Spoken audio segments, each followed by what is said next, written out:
Hello everyone, welcome back to English Evolution Step 1. In today's lesson, we're diving into the world of clauses.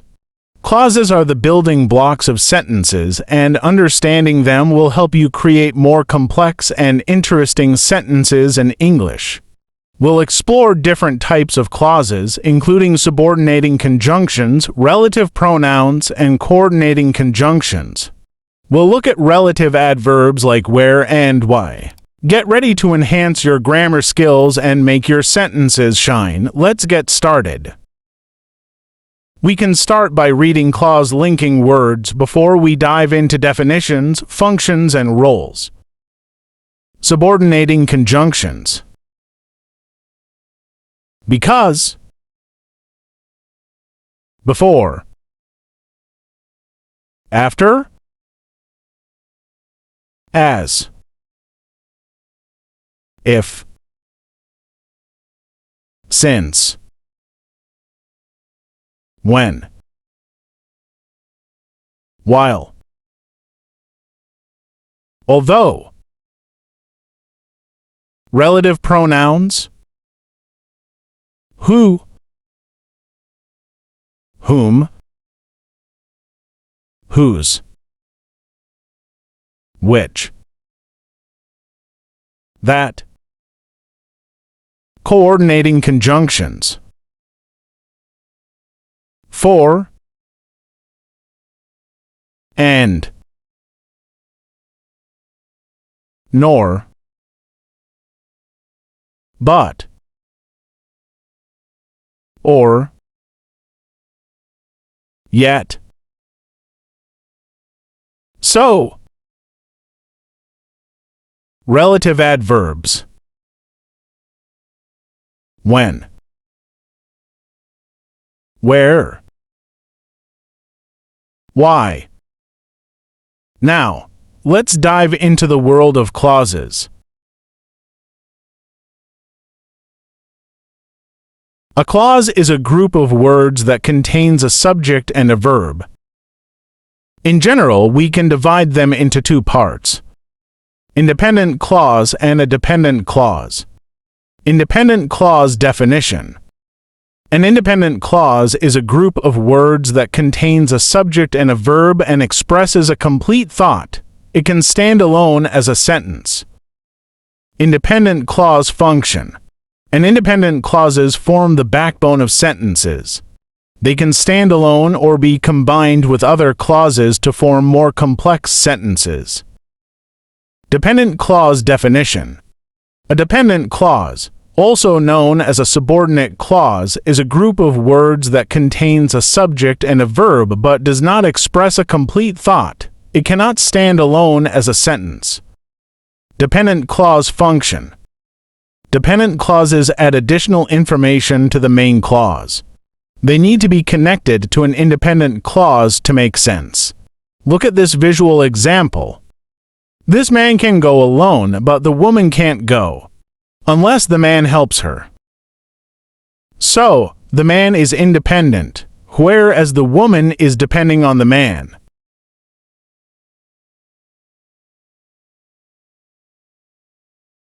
Here is a simple example. Subordinating conjunctions connect dependent clauses to independent clauses, showing the relationship between them. They often indicate time, cause and effect, contrast, condition, or purpose. This is the main clause. And this one is the dependent clause. Imagine that a mother helping her baby to walk. You see how the baby relies on his mother. That's how a dependent clause relies upon the independent clause. The problem is, what is exactly dependent clause? This is what many people keep asking. In this video, we'll explore independent clause, which is the backbone, with coordinating conjunctions with examples in sentences. In our next video, you will understand all the kind of dependent clauses. The mother helps her baby because he can't walk. Here, the mother helps her baby is the independent clause, because it can be understood without adding anything else. But because he can't walk, can't be understood without clarifying it. By asking so many questions like what happened to the baby? Why can't he walk as well? This kind of sentence is called dependent clause, because it needs something else to be understood. Okay, now let's dive into our today's lesson, dependent clauses only. These conjunctions connect words, phrases, or independent clauses that are of equal importance. Can you tell me what was the definition of clause? Let me remind you. A clause is a group of words that contains a subject and a verb. Here we have first clause and second clause. All of these are independent clauses. Em is standing and Sarah is standing too. This word between two clauses is called coordinating conjunction, because it linked to independent clauses. Remember, coordinating conjunctions connect to independent clauses. They don't connect dependent clause to independent clause. So, Emma is standing is independent clause, and also Sarah is standing too can be independent clause which doesn't need to rely on anything else. Listen and practice these examples. Coordinating conjunction for explains reason or purpose similar to because. She stayed home. She was feeling sick. If someone asked you, why did she stay home? You could say, the reason is because she was feeling sick. To avoid this confusing, you can use this coordinating conjunction between two clauses. Like this. She stayed home for she was feeling sick.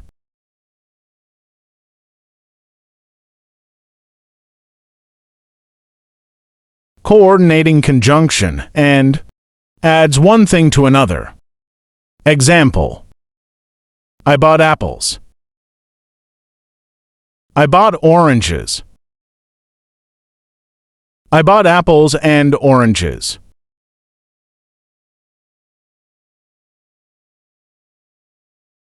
Coordinating conjunction, nor. Presents an additional negative idea. He doesn't like coffee. He doesn't like tea.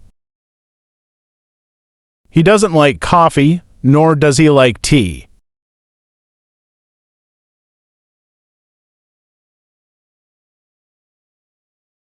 Coordinating conjunction, but shows contrast or exception.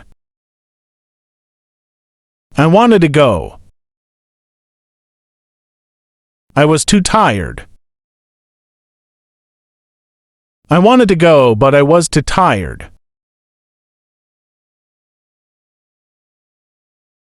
Coordinating conjunction or presents an alternative or choice. Would you like tea?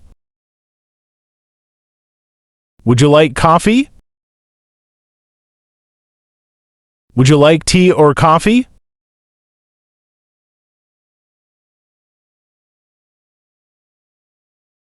Coordinating conjunction, yet. Shows contrast or exception similar to but. She is very young. She is very responsible. She is very young, yet she is very responsible.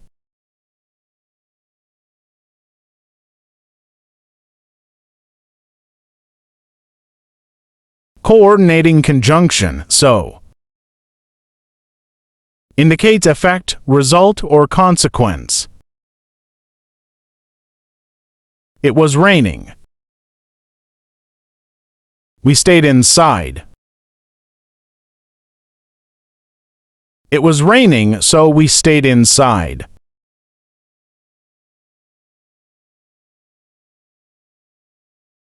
Thank you for joining today's lesson on clauses. I hope you found it helpful and are excited to use what you've learned to create more complex and interesting sentences in English. Don't forget to like, subscribe, and hit the notification bell so you never miss an update from English Evolution Step 1. In our next lesson, we'll dive deeper into dependent clauses and explore them in the easiest way possible. Stay tuned and keep evolving your English skills. See you next time.